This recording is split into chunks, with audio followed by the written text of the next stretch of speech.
Hello, welcome back to Mad About King. I nearly gave away the chapter there. Welcome back to Mad About King. Sorry, it's been quite a while, 2 months of course, but you know, a lot happens in that time. Right, so we are on to chapter 9, Maximum Overdrive, 1986, year after I was born. Starring Emilio Estevez, Pat Hingle and Laura Harrington, a masterpiece of horror directed by the master himself, Stephen King, and also cameoed by Stephen King at the very beginning. So, Earth is passing through a comet after it arrives for 3 days or something like that. And all forms of machinery just start killing people left, right and centre. They're in a rebellion against their human masters. They are now running the show, along with an amazing score by AC/DC. And one of the things I questioned about myself was, why did Stephen King choose AC/DC? Well, from the article by Blake Goble, which was published on July 17th, 2016, King and AC/DC, taken from The Consequence of Sound link, which I found on the internet, and we'll post the link in the description below. In the 80s, horror films were either going the sonic route of the eerie synth wave, such as The Thing, A Nightmare on Elm Street, Friday the 13th, two in that list of my favourite films, or of dread doom and gloom with the brass orchestrations like the ones lingering ever so slightly in the shadows of Berdaro Herman's Psycho score, for like Poltergeist and American Werewolf in London, again, two more of my favourite horror movies. King chose a less conventional route, personally selecting AC/DC to compose a score and new music for this killer car calamity. So throughout the entirety of the film, you hear quite a few good tracks from AC/DC, and we have a nice little list of who made who, referencing that the machines are now taking over, they're running the show. And even though they were made by man-made, they're deciding, you know what, we've had enough. We're doing things, this is our planet now, this is our world. And then we have You Shook Me All Night Long, Hell's Bells, DT, Ride On, Chase the Ace, Sink the Pink, Shake Your Foundations, and For Those Who Are About to Rock, We Salute You. So they have it. I'm not done yet. No, I'm just saying they have it. That's the reason as to why AC/DC was chosen for the movie project. It was Stephen King's first movie, and obviously it was his story. It was a short that was published in 1978, although published in short June of 73, so I'm not quite sure which dates are which on there. If anyone watching this would like to emphasize on which date it was actually properly published, because sometimes the internet is just unreliable, do let me know. I will appreciate the correction. So we have, like I've mentioned, Emilio Estevez, Pat Hingle and Laura Harrington as, well, I wouldn't say all three of them were the main characters, although Pat Hingle does die in the film, but he's one of the leading roles. And then we have Emilio Estevez as the pinned hero, and sadly forced onto the pedestal by the characters. He suddenly has all the answers and knows how to get out of this situation and how to escape these killer machines. And he makes a deal with the one truck that everyone talks about, and it's obviously the one with the goblin. And let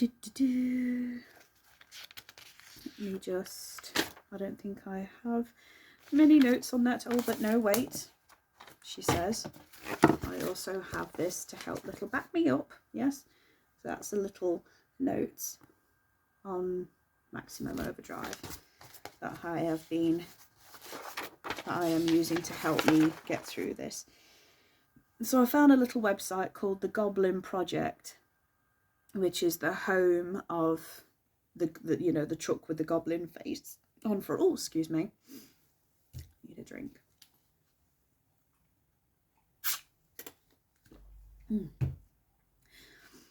Now, unfortunately, I tried getting onto this website, but it seems like the website is no longer in use, or it's just not available in the UK. So I found this little page ditty here. Yeah, you see that? Yeah. And inside is just and on the front is just like the limited collections that I would have liked to have had in my little room. As you can see behind me, I have my little Stephen King little corner. Got all my I don't have all the books, but you know, only time will tell. And I have a few of the movies in the corner, and I have little Pennywise sitting behind me. Right, anyway.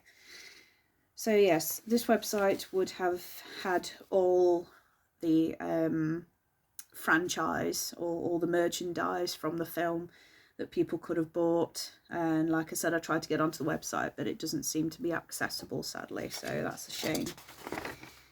So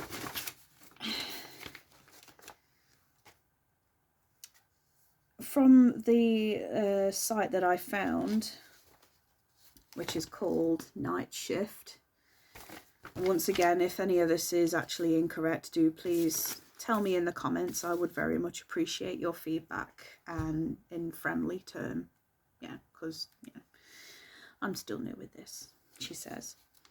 So, from the flap, Stephen King has brought together 19 of his most unsettling short pieces, bizarre tales of dark doing and unthinkable acts from the twilight regions where horror and madness take on eerie, unearthly forms, where noises in the walls and shadows by the bed are always signs of something dreadful on the prowl. The settings are familiar and unsuspected: a high school, a factory, a truck stop, a laundry, a field of Nebraska corn, but in Stephen King's world, any place can serve as devil's ground if the time of night is propitious and the forces of darkness are strong and the victims are caught just slightly off their guard. Now, I don't have the full collection of The Night Shift in book form. However, I do have the film Maximum Overdrive, originally named The Trucks. I would like to get this collection to add to my ever-growing, and I believe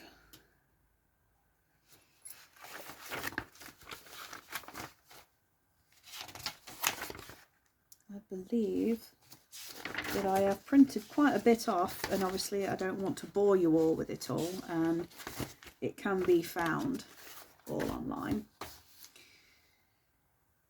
Right, so my favourite thing about Maximum Overdrive is the obviousness of it all. Machines taking back what was theirs, if it was at all. The machines getting back at humans for years of abuse whenever a truck doesn't start or a car doesn't start, the verbal abuse that they endure. And this comet is like a godsend to them. If machines had feelings, then this film is a nice little take on just, we have feelings too, kind of thing. And of course it wasn't the best of movies when it came out. It wasn't received greatly, unfortunately, but watching it now, it is still quite entertaining for today's youth if you're young Stephen King fans, and if you're ones who are trying to make a channel about it like myself and do read the books. And I also think that this kind of links into Christine a little bit, with the car being, of its own mind. But that one touches more onto obsession and addiction. So I think probably just about covered it. Like I say, it's been quite a while since I last posted. Well, I haven't been well, but I'm getting back there. I'm getting there slowly.